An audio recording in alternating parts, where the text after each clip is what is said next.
Given the way the last few days have gone, it may be time to declare that the American election is actually a Jewish holiday. The preparation for the day feels like it goes on for months.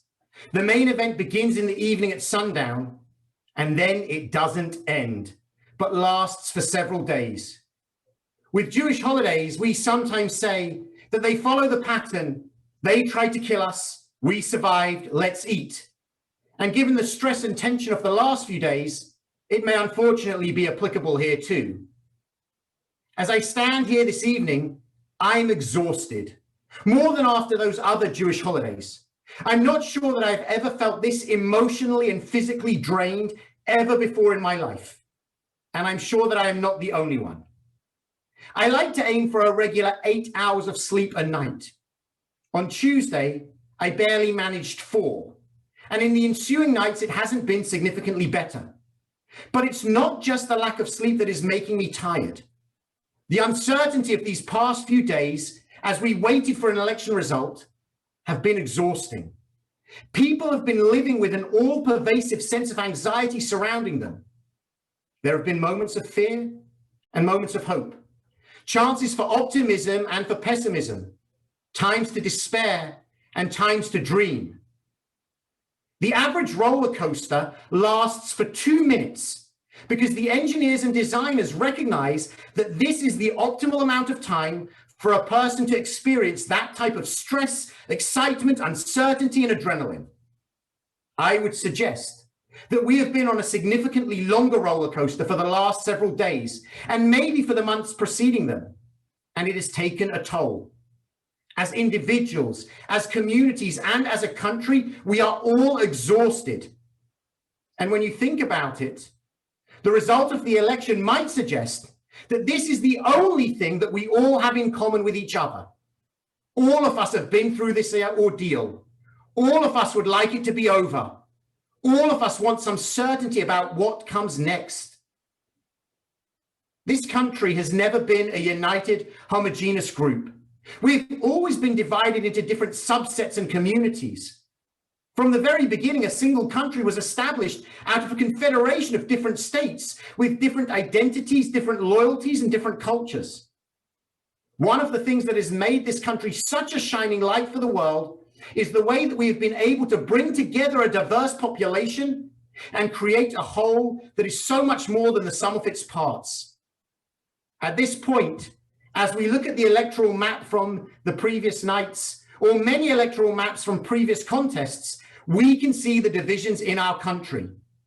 The two-party system encourages a situation of them or us, of being allies or enemies, of being red or blue.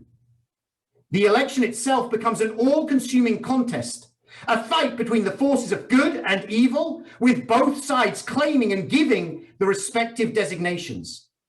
We lose the ability to talk civilly with each other, to hear the opinions with which we disagree, and to recognize that we are ultimately one nation under God.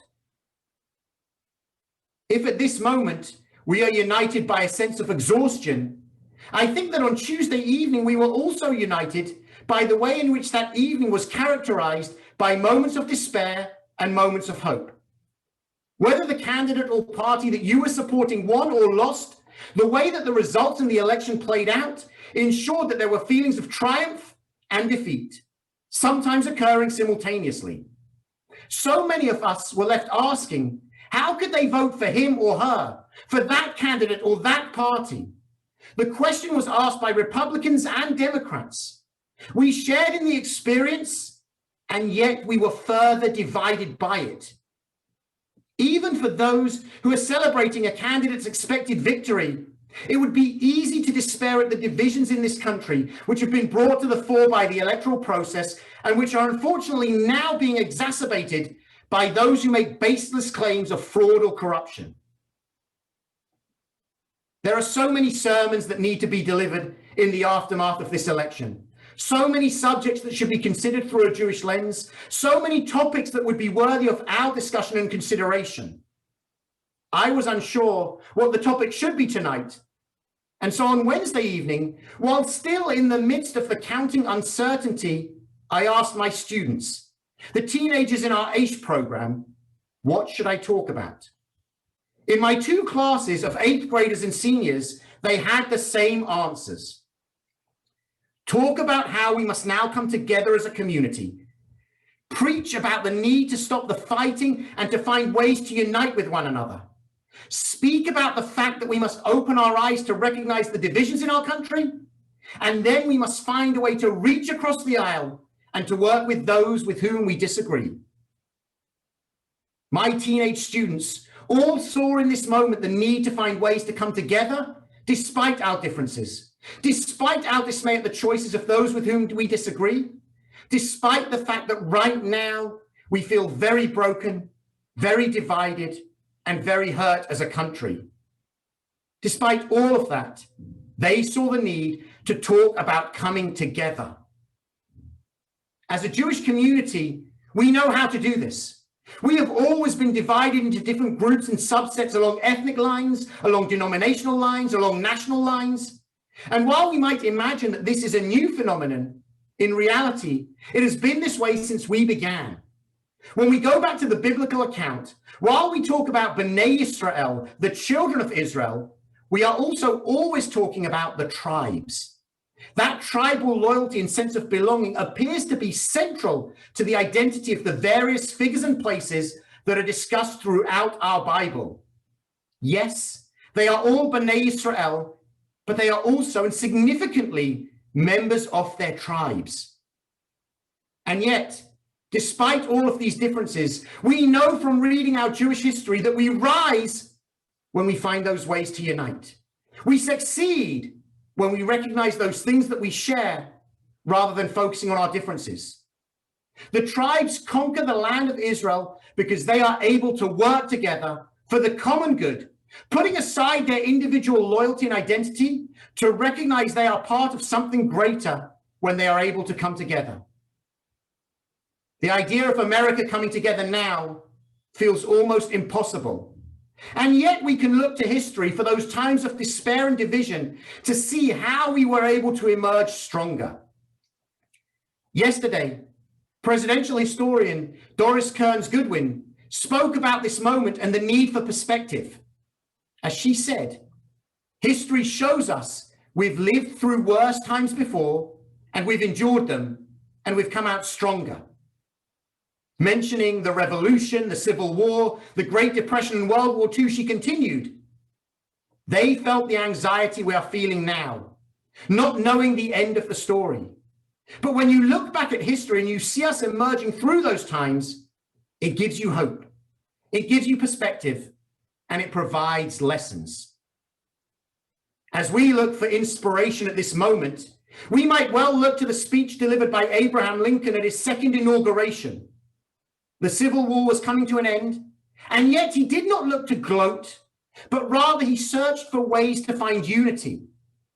As he concluded his remarks, he famously said, "With malice toward none, with charity for all, with firmness in the right as God gives us to see the right, let us strive on to finish the work we are in, to bind up the nation's wounds, to care for him who shall have borne the battle and for his widow and his orphan, to do all which may achieve and cherish a just and lasting peace among ourselves and with all nations."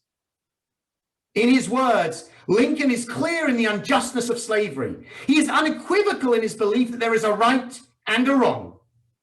But he also recognized the need for the nation to find a way to come together. My belief in the need to come together does not mean that I stop fighting for what I believe in. It does not mean that I no longer oppose opinions I find abhorrent. And it does not mean that it does not require that I give up the obligation to fight injustice, inequality, prejudice, and persecution. Instead, and I recognize that perhaps these words come from a place of privilege, I see that there is a need to pursue my values, belief, and ideology.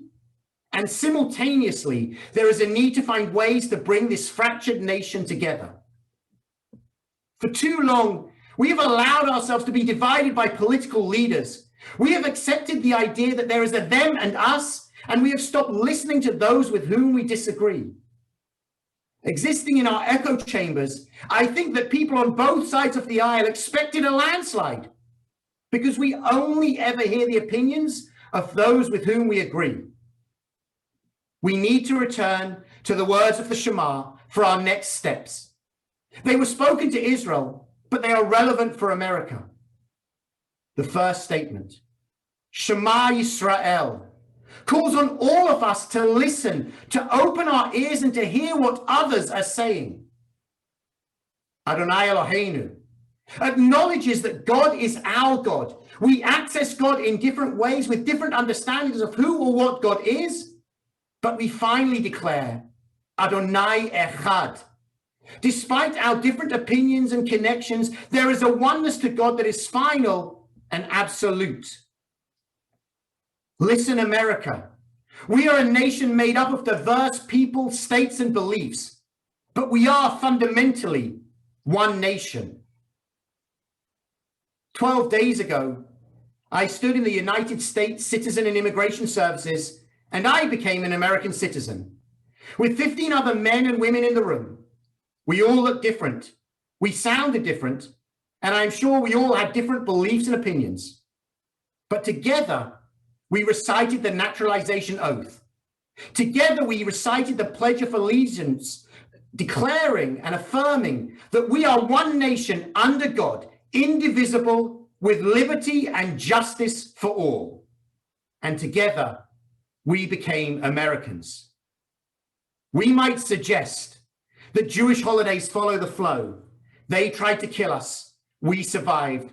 Let's eat.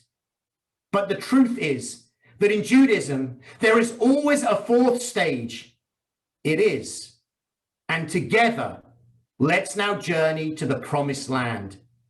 We remain on that journey, and with faith, dedication, and commitment, we can get there together. Shabbat Shalom.